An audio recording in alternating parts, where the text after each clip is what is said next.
Welcome to Imbibe achieve CBSE class 9th and 10th. This is mathematics expert Surbhi Gangwar और आज हम कर रहे हैं एरिया रिलेटेड टू सर्कल्स का लेक्चर नंबर 1. ओके, सो आज का सेशन होने वाला है बहुत ही अमेजिंग और ये चैप्टर अपने आप में एक बहुत ही ज्यादा इंपॉर्टेंट रोल प्ले करता है. आपके एग्जाम में इसके क्वेश्चंस बहुत अच्छे अच्छे बनते हैं. तो चलिए स्टार्ट करते हैं आज का सेशन. ओके, सो सेशन स्टार्ट करने से पहले मैं आपको दो इंपॉर्टेंट बातें बताने वाली हूं कि अगर अभी तक आपने इम्बाइब की ऐप डाउनलोड नहीं की है बेटा, तो डाउनलोड द इम्बाइब ऐप. उसका लिंक आपको डिस्क्रिप्शन में दे रखा है. उस ऐप को डाउनलोड करने से आपको क्या फायदा होगा, आपको बहुत सारा प्रैक्टिस मटेरियल वहां पे फ्री एक्सेसिबल होता है.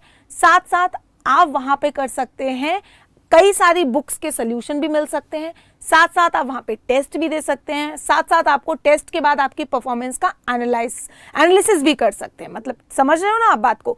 तो इससे आपको बहुत ज्यादा फायदा होगा. आपको पता चलेगा कि आप कहाँ पे लाई करते हो, आपकी कैसी तैयारी चल रही है. ओके, सो जल्दी से जाइए, इम्बाइब की ऐप डाउनलोड करिए और ये सब कुछ कंप्लीटली फ्री एक्सेसिबल है. ओके, दूसरी इंपॉर्टेंट बात, अगर अभी तक आपने टेलीग्राम चैनल ज्वाइन नहीं किया है तो ज्वाइन द टेलीग्राम चैनल. आप इस कोड को स्कैन करके टेलीग्राम चैनल ज्वाइन कर सकते हो या फिर इस लिंक से. टेलीग्राम चैनल को ज्वाइन करने से क्या फायदा होगा, आपको सारे सेशंस की नोटिफिकेशन टाइम टू टाइम मिलती रहेगी. ओके, चलिए जी, तो आज हम करेंगे area related to circle, area of sector and segment आज मैं आपको कराने वाली हूं. ओके, सो बहुत ही ज्यादा इजी वे में मैं आपको बताऊंगी कि आपको सारा कॉन्सेप्ट अच्छे से क्लियर हो जाए. ठीक है, तो area of the sector and segment आज हम करेंगे और उसमें क्या क्या कॉन्सेप्ट आज हम कवर करने वाले हैं आप यहाँ पे देख सकते हैं. Circle, circumference of the circle, area of the circle, है ना. उसके अलावा sector, length of the arc, है ना. ये सब कुछ करने वाले हैं हम. Area of the segment, relationship between area of the sector and segment of the circle, ये सारे कॉन्सेप्ट आज के सेशन में हम कवर करेंगे. ओके, चलो जी, तो सबसे पहले सर्कल के बारे में बात करते हैं. सर्कल क्या होता है? A circle is a collection of all the points in a plane that are at a constant distance, that is the radius. वो जो constant distance होती है उसको हम radius बोलते हैं. From a fixed point, that is the center. Okay? तो किसी fixed point से constant distance पे जितने भी points बनते हैं उनके collection से बनता है circle. Okay? Circle की definition आपको already पता है. The distance covered by completing one round of a circle is called the circumference. पूरे एक राउंड को कवर करने पे जो डिस्टेंस कवर होती है हम उसको बोलते हैं सरकमफेरेंस. अगर मैं यहां से चलना स्टार्ट करूं और दोबारा यहीं पहुंचूं तो जितने डिस्टेंस मैं कवर करूंगी that is called the circumference of the circle. उसको हम सरकमफेरेंस ऑफ द सर्कल बोलते हैं. ओके, चलिए बेसिक डेफिनेशन है, आप ऑलरेडी पढ़ चुके हैं ये सारी की सारी. कॉर्ड ऑफ अ सर्कल क्या होता है? कॉर्ड के बारे में अगर बात करें तो सर्कल की सरकमफेरेंस यानी कि सर्कल पे कोई भी दो पॉइंट्स को ज्वाइन करने वाली लाइन को हम कॉर्ड बोलते हैं. ठीक है, A B is a chord और मतलब कई सारी कॉर्ड्स बन सकती हैं. तो अगर मैं सेंटर से पास होने वाली लाइन भी ड्रॉ करती हूँ दैट इज द डायमीटर, वो भी एक कॉर्ड होती है. And the diameter is the longest chord. ठीक है, तो वही सारी डेफिनेशंस यहाँ पे लिखी गई हैं. A chord is a line segment with both end points on the circle, जिसके दोनों एंड पॉइंट सर्कल पे लाई करते हैं. When a chord passes through the centre of the circle it is called the diameter. उसको हम diameter बोलते हैं. Diameter is the largest chord of the circle. Diameter सबसे बड़ी कॉर्ड होती है सर्कल की. ठीक है, चलो आगे बढ़ते हैं. अब बारी आती है आर्क ऑफ द सर्कल की. आर्क ऑफ द सर्कल क्या होता है? आर्क के बारे में अगर हम बात करें, N arc is a part of the circumference of the circle. Circle की सरकमफेरेंस का एक पार्ट, एक हिस्सा. तो सर्कल की सरकमफेरेंस का एक part is called the arc. ठीक है, तो यहां से यहां तक का पार्ट हम आर्क बोल देते हैं, आर्क ऑफ द सर्कल. ठीक है, चलिए आगे बढ़ते हैं. इसी के साथ साथ sector of the circle. Sector क्या होता है? ठीक है, सर्कल की सरकमफेरेंस की मतलब सर्कल की आर्क, ठीक है, और दो रेडियस के बीच का जो बाउंडेड रीजन होता है that is called the sector. ठीक है, आर्क और दो रेडियस के बीच का जो रीजन होता है that is called the sector. Okay, तो sector the part of the circular region enclosed by the corresponding arc and two radii is called the sector of the circle. हम उसको सेक्टर बोलते हैं. मैंने दो रेडियस बनाई किसी सर्कल में, अगर मैंने दो रेडियस बनाई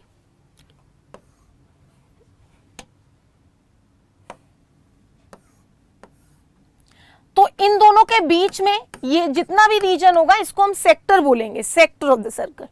ठीक है, चलो आगे बढ़ते हैं. इसी के साथ साथ सेगमेंट क्या होता है? Segment the part of the circular region enclosed between a cord. यहां पे देखिए एक कॉर्ड और जो सर्कुलर रीजन होता है, ये जो सर्कुलर पार्ट होता है, एक कॉर्ड और ये जो सर्कुलर पार्ट है दैट इज द सर्कमफेरेंस या दैट इज द आर्क। ये जो आर्क का पार्ट है, ये जो आर्क है, ये आर्क और एक कॉर्ड के बीच का जो रीजन होता है that is called the segment. तो यहां पे कहने को दो सेगमेंट है, एक ये वाला और एक ये वाला, ठीक है। तो दो सेगमेंट, क्योंकि ये भी तो सर्कुलर रीजन है, ये भी तो सर्कमफेरेंस का पार्ट है, ये भी तो आर्क है। तो कॉर्ड और आर्क के बीच का जो रीजन इनक्लोज्ड होता है that is called the segment, ठीक है। सेक्टर, रेडियस और दो रेडियस और आर्क के बीच का रीजन, सेगमेंट, आर्क और कॉर्ड के बीच का रीजन, ठीक है। चलिए अब यहां पे आपको बताना है कौन सी आर्क है, कौन सा सेक्टर है, कौन सा सेगमेंट है। बहुत ही सिंपल है, पहला वाला तो आर्क हो गया, ये वाला आपको पता ही है सेक्टर हो गया, लास्ट वाला आपको पता ही है सेगमेंट हो गया। सबमिट कर देते हैं, करेक्ट आंसर है, ठीक है। चलो डेफिनेशन से आप यहां पे डायरेक्टली इसका आंसर कर सकते हैं। चलिए आगे बढ़ते हैं, इसी के साथ साथ हम लोग समराइज करते हैं जो डेफिनेशंस हमने पढ़ी, बेसिक डेफिनेशंस थी। Circumference, chord, diameter, arc, sector and segment, सबकी डेफिनेशन एक जगह लिख ली है। आप इसका स्क्रीनशॉट ले सकते हैं, जिससे कि क्या होगा, आपको सारी डेफिनेशंस एक जगह पे मिल जाएंगी। ओके, चलो आगे मूव करते हैं। सर्कमफेरेंस ऑफ द सर्कल क्या होता है? सर्कमफेरेंस, जैसा कि अभी थोड़ी देर पहले ही तो बताया था, क्या होता है सर्कमफेरेंस? सर्कल की बाउंड्री पे चलने पे जितनी डिस्टेंस हम कवर करेंगे, पूरे सर्कल के पूरा यहां से यहां तक चले और दोबारा एक राउंड कवर किया, तो जो डिस्टेंस कवर होगी that is called the circumference. The circumference of the circle is the distance covered by travelling once around the circle. Circle के चारों तरफ कवर कर चलने पे जो डिस्टेंस हम कवर करेंगे उसको हम सर्कमफेरेंस ऑफ द सर्कल बोलेंगे। क्लियर? चलिए देख सकते हैं आप, एक पॉइंट से चलना स्टार्ट करेंगे और पूरी डिस्टेंस उसी पॉइंट पे दोबारा पहुंचेंगे, तो जितनी भी डिस्टेंस हम कवर करेंगे that is called the circumference of the circle, ठीक है। अब सर्कमफेरेंस होता क्या है? सर्कमफेरेंस क्या होता है? अभी एक टर्म है पाई। पाई क्या होता है? पाई होता है सर्कमफेरेंस ऑफ द डायमीटर। अब सर्कमफेरेंस क्या होता है? सर्कमफेरेंस वो डिस्टेंस होती है, जैसा कि अभी बताया, अगर हम सर्कल की बाउंड्री पे चले तो जितनी भी डिस्टेंस हम कवर करेंगे that is called the circumference. अब लेट सपोज एक सर्कल है जिसका डायमीटर 1 यूनिट है, जिसका डायमीटर कितना है? ये 1 यूनिट है, ठीक है। अब अगर मैं इस सर्कल की सर्कमफेरेंस को मेजर करूंगी, देखिए तो यहां पे देखिए कितना आ रहा है, ये जो डिस्टेंस आएगी दैट इज कॉल्ड द पाई। ये डिस्टेंस आपकी पाई बन जाएगी। तो वो यही कहता है circumference of the diameter is equal to pi. Circumference divided by diameter is equal to pi. Circumference और डायमीटर का रेशियो पाई होता है, ठीक है।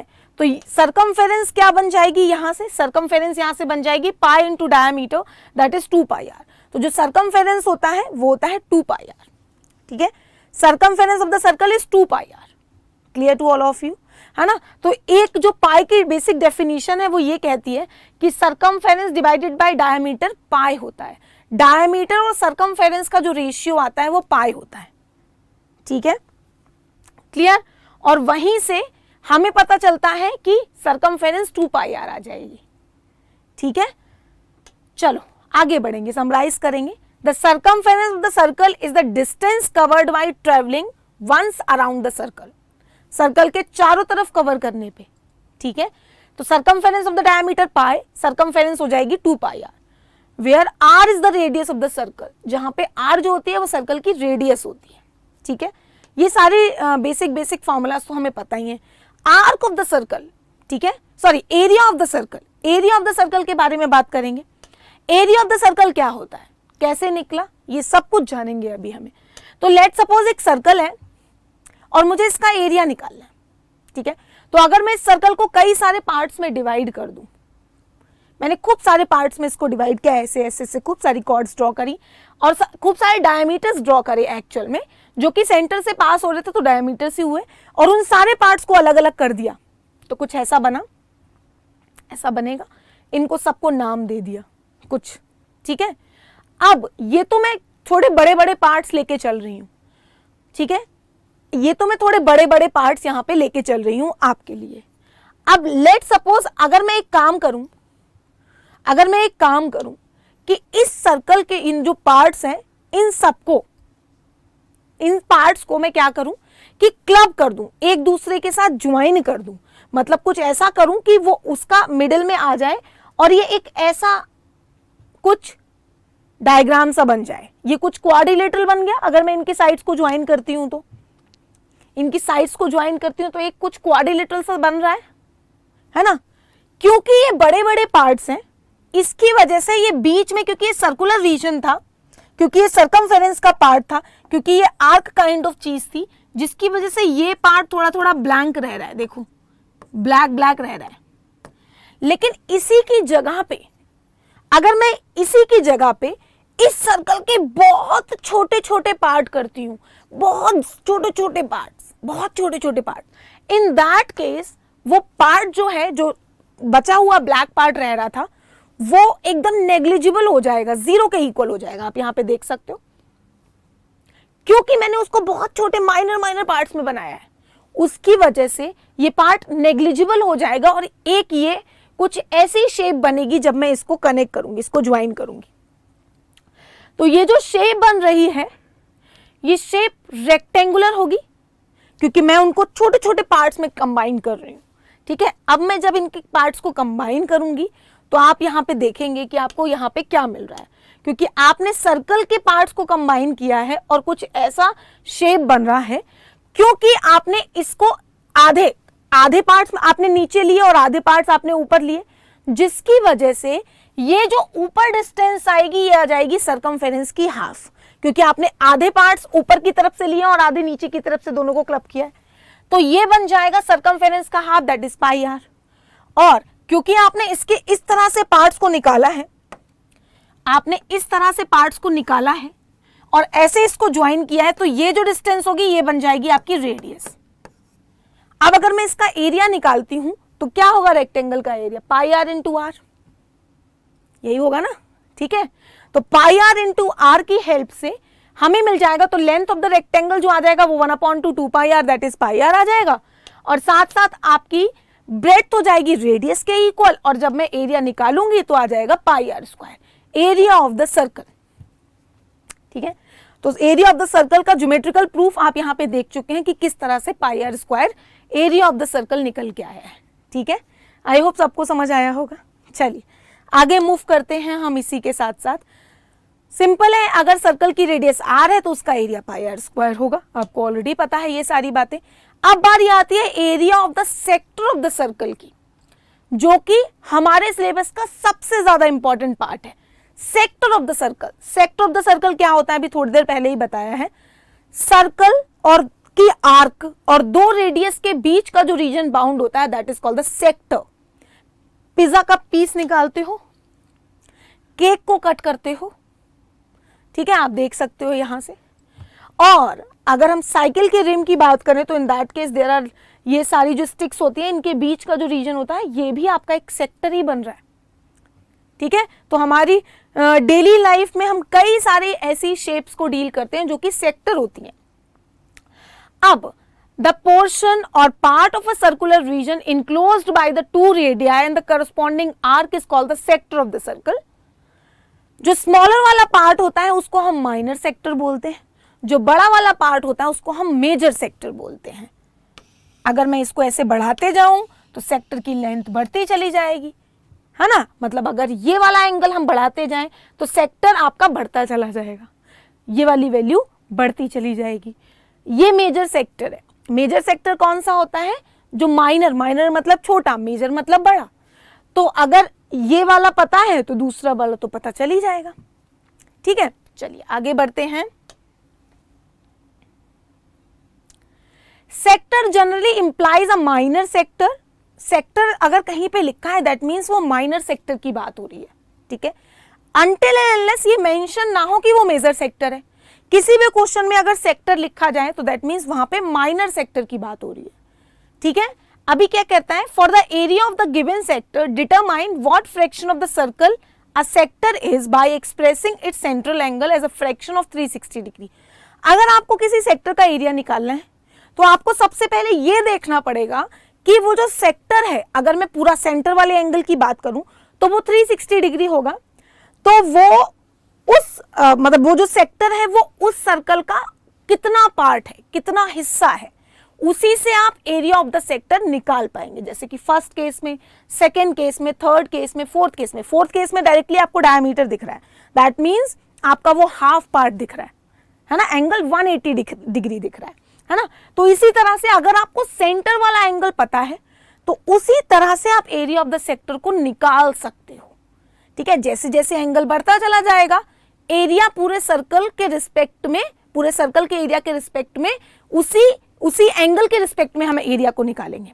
ठीक है, चलिए मैं आपको बताती हूँ, यहां पे देखते हैं। तो एरिया ऑफ द सेक्टर जो होगा, अभी मैं आपको यहां पे बात करती हूँ। लेट सपोज अगर सेंटर वाला जो मेरा एंगल है वो 360 डिग्री होता है, तो एरिया होता है पाई आर स्क्वायर। अब अगर ये एंगल, अगर मैं बोलूं कि अगर मैं इस सेक्टर का एरिया निकालना चाहती हूं, तो अगर मैंने बोल दिया कि ये एंगल थीटा है, तो इन दैट केस अगर एंगल 360 डिग्री होगा तो मेरा जो एरिया होता है वो होता है पाई आर स्क्वायर। तो अगर मेरा एंगल 1 डिग्री हुआ तो एरिया कितना बन जाएगा, पाई आर स्क्वायर बाई 360। और अगर मैंने एंगल कर दिया थीटा डिग्री तो एरिया कितना बन जाएगा, pi are square by 360 into theta. That means हमारा आंसर आ जाएगा theta by 360 into pi are square, where theta is the central angle in degrees and r is the radius of the circle। तो अगर आपको कभी भी area of the sector निकालना है तो आपको पहले एंगल पता करना पड़ेगा। ठीक है, कि एक्चुअल में उसके बीच में कौन सा एंगल बन रहा है। तो अगर एंगल वो थीटा है तो area of the sector will be theta by 360 into pi are square, where theta is the central angle in degrees and r is the radius of the circle। Clear to all of you. चलिए let's move forward, आगे बढ़ जाते हैं हम लोग। What is the area of the sector with the radius of 8 centimeter and a central angle of 45 degree? Let's suppose एक circle है जिसकी रेडियस 8 सेंटीमीटर है और सेंट्रल एंगल 45 डिग्री है। तो कुछ नहीं करना है, आपने अगर एरिया निकालना है तो फॉर्मूला लगाइए, theta by 360 pi are square, theta 45 put कर दीजिए, रेडियस 8 सेंटीमीटर पुट कर दीजिए, सिंपल, आ गया आंसर। बस इतना सा काम करना है। तो अगर आपको एरिया ऑफ द सेक्टर निकालना है तो in that case pi are square को मल्टीप्लाई करना है थीटा बाई 360 से, थीटा डिग्रीज में पुट करना पड़ेगा। ठीक है, चलो एक छोटू सा एग्जांपल क्वेश्चन और कर लेते हैं। आपसे कहता है what is the area of the sector with the central angle 60 degree and radius of the length 3 centimetre. Radius 3 centimetre है, सेंट्रल एंगल 60 डिग्री है। तो आपको फॉर्मूला ऑलरेडी पता है, क्या फॉर्मूला होता है, फॉर्मूला होता है theta by 360 into pi are square, यानी कि 60 by 360 into 3 square pi, radius दे रखी है ना आपको। तो ये कितना बन जाएगा 6, तो ये कितना बन जाएगा 3 इंटू पाई डिवाइडेड बाई 6, ये बन जाएगा 3 बाई 2 पाई, दैट मीन्स 1.5 पाई, क्योंकि आंसर पाई के टर्म्स में दे रखा है। ठीक है, तो यहां पे आपका आंसर कितना आ जाएगा, देखिए 1.5 पाई। सबमिट कर देते हैं, करेक्ट। ठीक है, तो बहुत ही आसान है, पूरा चैप्टर फॉर्मूला बेस्ड है, nothing difficult. Okay, you can check the solution also. चलो आगे मूव करते हैं। समरी बहुत ही, जो अभी बताया बहुत ही आसान। क्या होता है, पहले तो हमने बताया कि सेक्टर की डेफिनेशन क्या है, फिर हमने बताया कि जो छोटा वाला पार्ट होता है उसको हम बोलते हैं, क्या बोलते हैं, माइनर सेक्टर, और जो बड़ा वाला पार्ट होता है उसको हम मेजर सेक्टर बोलते हैं। एरिया होता है theta by 360 into pi are square, that's it, area of the sector. चलो अब बारी आती है आर्क लेंथ की। Arc length of a circle, circle की आर्क की लेंथ कैसे निकालेंगे। ठीक है, ठीक है। An arc is a part of the circumference of the circle. हमने अभी थोड़ी देर पहले ही आपको बताया था कि जो आर्क होती है वो सर्कमफेरेंस का पार्ट होती है, सर्कमफेरेंस का हिस्सा होती है। तो अगर किसी सर्कमफेरेंस के दो पॉइंट्स को ज्वाइन करने वाली जो सर्कुलर पार्ट होती है, that is called the arc. अब अगर आपको आर्क की लेंथ निकालनी है तो आप उसे कैसे निकालोगे, the arc that is the smaller than half the circle is called the minor arc. Circle के हाफ से जो छोटी आर्क होती है ना उसको हम माइनर आर्क बोलते हैं। ठीक है, the arc that is larger than the half the circle is called the major arc. जैसे कि सेगमेंट सेक्टर की बात की थी, छोटा वाला माइनर, बड़ा वाला मेजर, ऐसे ही छोटा वाला माइनर आर्क और बड़ा वाला मेजर आर्क। ठीक है, चलिए आगे बढ़ते हैं इसी के साथ साथ। अब फाइंडिंग द आर्क लेंथ, तो अभी मैंने जैसा आपको पार्ट सेक्टर के बारे में बताया था, एरिया ऑफ द सेक्टर के बारे में बताया था, वैसे ही समझिए। जब एंगल है 360 डिग्री तो आर्क की लेंथ है 2 पाई आर। तो जब एंगल होगा 1 डिग्री तो आर्क की लेंथ होगी 2 पाई आर डिवाइडेड बाय 360। और जब एंगल होगा थीटा डिग्री तो आर्क की लेंथ हो जाएगी 2 pi r by 360 into theta, that is theta by 360 into 2 pi are. तो जिस तरह से एरिया निकाला, तो एरिया के लिए theta by 360 into pi are square किया और लेंथ ऑफ आर्क के लिए theta by 360 into 2 pi R किया, क्योंकि वो सरकमफेरेंस का हिस्सा है इसीलिए साथ में 2 पाई आर लगा, क्योंकि सेक्टर के एरिया में वो एरिया का हिस्सा था इसीलिए मल्टीप्लीकेशन में पाई आर स्क्वायर लगाया था। ठीक है, चलो तो आपको क्या करना है, अगर आपको आर्क लेंथ निकालनी है तो आपको देखना पड़ेगा कि वो आर्क सर्कल के सेंटर पे कितने डिग्री का एंगल बना रही है। तो अगर आपको वो एंगल पता चल जाएगा तो आप directly theta by 360 into 2 pi R लगा सकते हैं। तो आर्क लेंथ के लिए भी आपको थीटा बाई 360 लगाना है और एरिया ऑफ द सेक्टर के लिए भी आपको थीटा बाई 360 लगाना है, दैट इज सेंट्रल एंगल आपको पता होना चाहिए। क्लियर? चलिए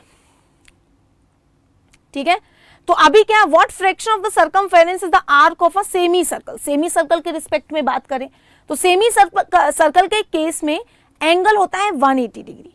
तो आप directly 180 by 360 into 2 pi R लगा दो। ठीक है, तो अब अगर हम बात कर देंगे the length of the arc of the sector of angle theta degree, theta degree के रिस्पेक्ट, थीटा के रिस्पेक्ट में फॉर्मूला होता है theta by 360 into 2 pi R. अब कह रहा है कि जब हम बात करें कि कोई सर्कल है उसके सेंटर पे 360 डिग्री 180 डिग्री एंगल बनेगा, ऑब्वियसली डायमीटर 180 डिग्री का एंगल बनाएगा तो वो सेमी सर्कल बनेगा। ठीक है, तो आप कहता कि वो कितना फ्रैक्शन होगा पूरे सर्कल का, तो सेंटर पे बनने वाला एंगल 180 डिग्री है और टोटल एंगल 360 है, तो वो जो फ्रैक्शन होगा वो होगा 1/2, फ्रैक्शन ऑफ द सर्कल यानी कि हाफ होगा।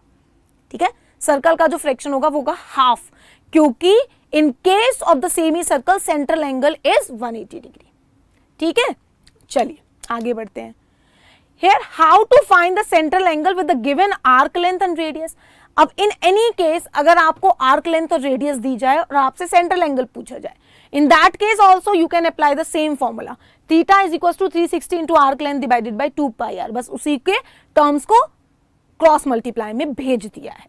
ठीक है, चलिए समराइज करते हैं, बहुत ही simple. Arc is a part of the circumference of the circle, length of the arc is theta by 360 into 2 pi r, where theta is the central angle जो कि आर्क सेंटर पे बना रही है। ठीक है, and a semi circle arc is half the circumference of the circle, और जो सेमी सर्कल वाली हाफ होती है, सेमी सर्कल वाली आर्क होती है वो सर्कमफेरेंस की हाफ होती है। ठीक है, चलो अब आता है area of the segment of the circle. Segment के एरिया के बारे में बात करेंगे।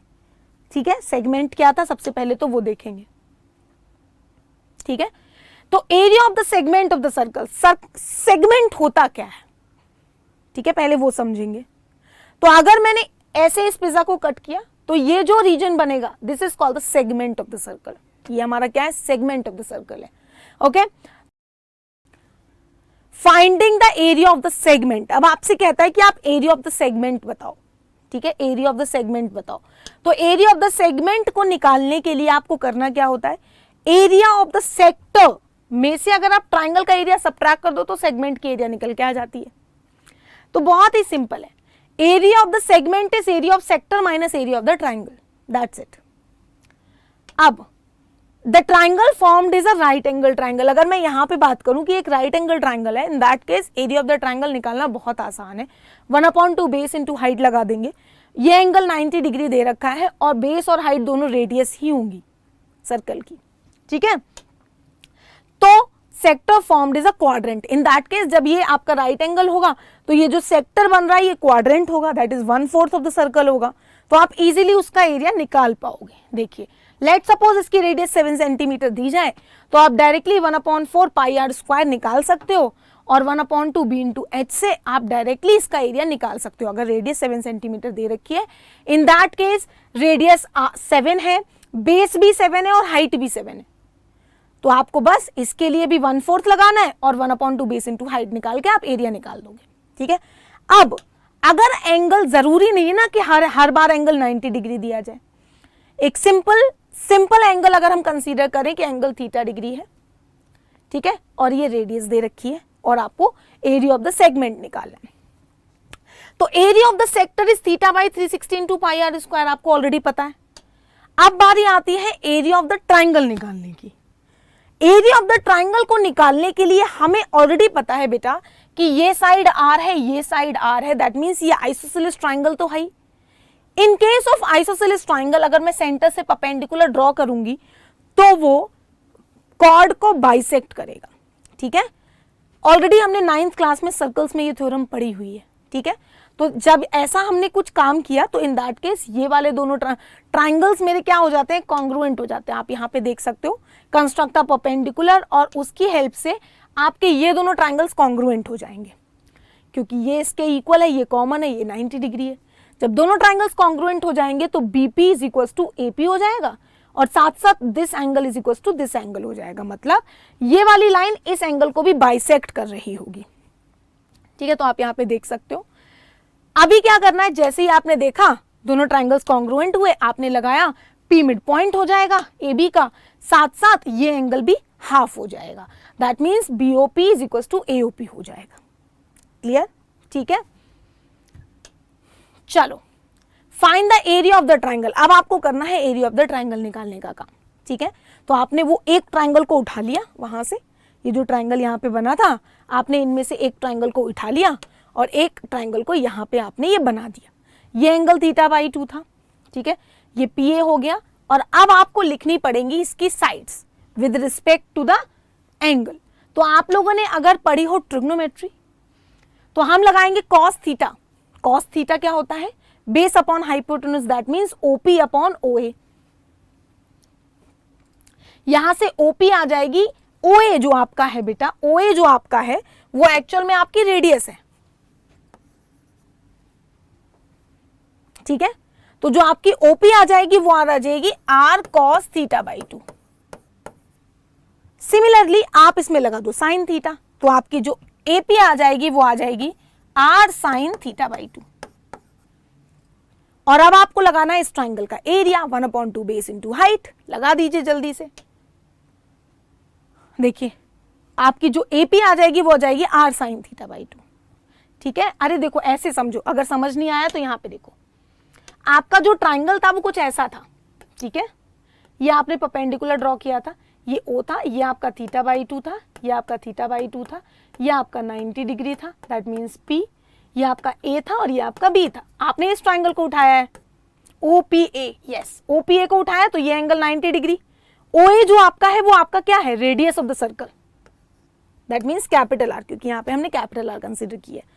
अब जब आप दोनों इस ट्राइंगल की एरिया निकालोगे तो 1/2 base into height, that means 1/2 R sine theta by 2 into R cos theta by 2। देखिए यहां पे, ठीक है। अब देखिए आर इंटू आर बन जाएगा आर स्क्वायर, 2 से 2 कैंसिल।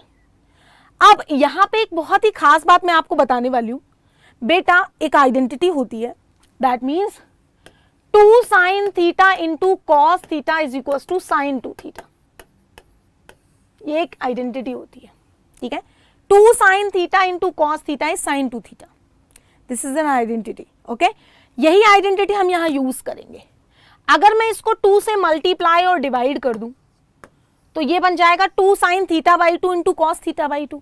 तो यहीं पे 2 sine theta by 2 into cos theta by 2 अगर मैं लगाती हूं तो वो आ जाएगा साइन थीटा, क्योंकि एंगल को मैंने हाफ किया है तो आरएचएस में भी एंगल हाफ हो जाएगा। तो ये जो पूरा टर्म आपका बन जाएगा ना, ये बन जाएगा 2, ये बन जाएगा कितना, साइन थीटा। तो R square upon 2 sine theta. तो एक्चुअल में अगर आपको सेंट्रल एंगल पता है, ये वाला फॉर्मूला सिर्फ इसी तरह के आइसोसेलेस ट्राइंगल के रिस्पेक्ट में ही लगेगा। तो अगर आपको सेंट्रल एंगल पता है तो आप directly area of the triangle के लिए R square sine theta by 2 लगा सकते हो, या फिर R square sine theta by 2 into cos theta by 2 लगा सकते हो। ये इसमें 2 होल डिवाइड होगा, दैट मीन्स आप ऐसे लिखोगे R square by 2 into sine theta. ठीक है, तो आप इनमें से कोई भी फॉर्मूला यूज कर सकते हो आपकी नीड के अकॉर्डिंग। ये फॉर्मूला किसी भी ट्राइंगल में लग जाएगा, ठीक है, इस तरह के, इस मतलब एरिया ऑफ द सेक्टर के लिए, सॉरी सेगमेंट के लिए, ठीक है। चलो आगे बढ़ते हैं हम लोग। अब तो अब आपके पास क्या था, एरिया ऑफ द सेगमेंट क्या था, area of the sector minus area of the triangle, जो कि था theta by 360 into pi are square, minus आपने एरिया ऑफ द ट्राइंगल तो निकाल ही दिया था, जो कि डायरेक्टली आप यहां पे लिख सकते हो। और फिर आपने क्या किया, दोनों से कॉमन कर लिया आर स्क्वायर, तो बन जाएगा थीटा पाई अपॉन 360। देखिए यहां पे, ठीक है, आपने क्या किया, यहां से आर स्क्वायर कॉमन किया, यहां से आर स्क्वायर कॉमन किया, तो थीटा बाई 360 इंटू पाई, और ये कितना बन जाएगा, साइन थीटा बाई 2, जो कि अभी मैंने निकाला। तो डायरेक्टली आप ये फॉर्मूला भी लगा सकते हैं, ठीक है, theta pi by 360 minus sine theta by 2 into R square. तो आपको इतने फॉर्मूला रटने की जरूरत नहीं है बेटा, आप सिंपल ये चीज याद रखो, एरिया ऑफ द सेक्टर होता है theta by 360 into pi are square, area of the triangle अभी बताया है R square by 2 sine theta, that's it. दोनों को सबट्रैक्ट करेंगे, you will get the answer. Directly formula याद कर सकते हैं अगर आपको लगता है तो, ठीक है। चलो आगे बढ़ते हैं, इसी के साथ साथ क्वेश्चन करते हैं। क्या कहता है question, the area of the minor segment of a circle is 54 centimetre square, what will be the area of the major segment if the radius of the circle is 7 centimeter, use the value of pi as 22/7। कहता कि आपको major segment का area बताना है। तो अगर आपको major segment का एरिया बताना हो तो आपको करना क्या होता है, मतलब इसका एरिया पता है, बड़े वाले सेगमेंट का एरिया बताना है, तो आप सर्कल के एरिया से ये छोटी वाली एरिया सबट्रैक्ट कर दो। सिंपल फंडा है, सर्कल के एरिया से ये छोटी वाली एरिया को क्या करो, सबट्रैक्ट कर दो, ठीक है। तो सर्कल के एरिया आपको ऑलरेडी पता है, कैसे निकालेंगे हम, यहाँ पे क्या फॉर्मूला होता है सर्कल का area, pi are square minus 54 कर देना है, बस दैट्स इट, काम खत्म, ठीक है। तो आपको रेडियस 7 दे रखी है, 22/7 इंटू 7 इंटू 7 माइनस 54, ये कैंसिल हो जाएगा, 154 माइनस 54 आपका आंसर आ जाएगा 100 सेंटीमीटर स्क्वायर। दैट मीन्स ये देखिए बी आपका आंसर है। Clear to all of you. तो अभी देखिए बहुत सॉल्यूशन आप भी चेक कर सकते हो। अब आपको मैं बहुत खास बात बताती हूँ, माइनर और मेजर में सिर्फ इतना डिफरेंस है, जब आपको सेक्टर निकालना हो, अगर आपको सेक्टर का एरिया निकालना है मेजर, तो इन दैट केस ऑल्सो क्या करना है, pi are square minus minor sector. जब आपको सेगमेंट निकालना है major, in that case also pi r square minus segment minor, बस ये रिलेशन है। Clear to all of you, ठीक है। चलो समराइज कर लेते हैं, area of the segment is equal to area of the sector minus area of the triangle. बहुत ही आसान, बहुत ही सिंपल, ठीक है, बस आप ये याद रखो। चलो आगे बढ़ते हैं, आज का सेशन इसी के साथ खत्म करते हैं। Do not forget to download the Embibe app, जो कि कंप्लीटली फ्री एक्सेसिबल है टू ऑल द स्टूडेंट्स, है ना। अपकमिंग सेशन में मैं आपके लिए खूब सारे क्वेश्चंस लेके आऊंगी। एम्बाइब ऐप पे भी आप खूब सारे क्वेश्चंस की प्रैक्टिस कर सकते हो, वहां पे आपके लिए बहुत सारा प्रैक्टिस मटेरियल, बहुत सारी बुक्स के सोल्यूशन, आप वहां पे टेस्ट भी दे सकते हो। तो जल्दी से जाओ, आज इस चैप्टर का टेस्ट दे के देखो कि आप कितना स्कोर करते हो। Okay, so I hope you guys enjoy today session, and Telegram channel भी ज्वाइन करो, जिससे कि आप हमसे कनेक्ट हो सकते हो। आपको सारे सेशंस की नोटिफिकेशन मिलेगी, ये कोड आपको यहाँ पे दे रखा है टेलीग्राम के लिए। ओके, चलो आज का सेशन इसी के साथ खत्म करते हैं। Bye bye everybody, take care and stay safe and keep imbibing.